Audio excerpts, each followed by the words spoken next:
Pouring of grief and condolences pouring in for slain Russian opposition leaders Boris Nemtsov. The prominent critic of the president, Russian President Vladimir Putin, was gunned down on the streets steps away from the Kremlin. Putin has pledged a thorough investigation. CCTV's Anya Ardayeva reports from Moscow, where supporters have planned a memorial march in his honor. 55-year-old Boris Nemtsov was shot in the back near the Kremlin shortly before midnight on Friday.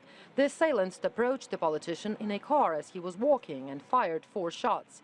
Muscovites brought flowers and lit candles at the site of the crime on Saturday. The murder came just a day before a planned opposition rally in Moscow, and thousands of people were expected to attend. Opposition leaders called on Russians to attend a vigil on Sunday in central Moscow to mourn Boris Nemtsov instead.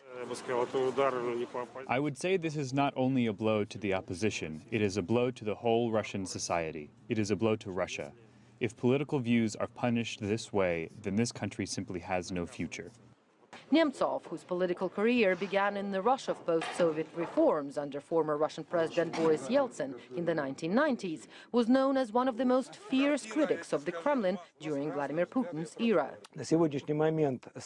Currently, the investigation is looking into several lines of inquiry. First of all, of course, is the possibility that the murder could be a provocation to destabilize the political situation in Russia, and Nemtsov could become a sacrificial victim for those who will stop at nothing to reach their political goals.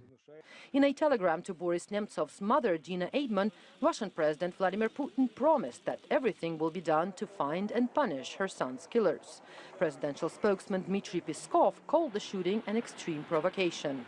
Russia's investigative committee, meanwhile, said the killing was probably an attempt to destabilize the political situation in the country. Boris Nemtsov's killing comes as US and Europe face the most tense standoff with Russia in decades over the conflict in Ukraine. World leaders across the globe, including David Cameron and Barack Obama, have expressed dismay over the murder and have called on Russian authorities to ensure that the killers are brought to justice. Anya Ardayeva, CCTV, Moscow.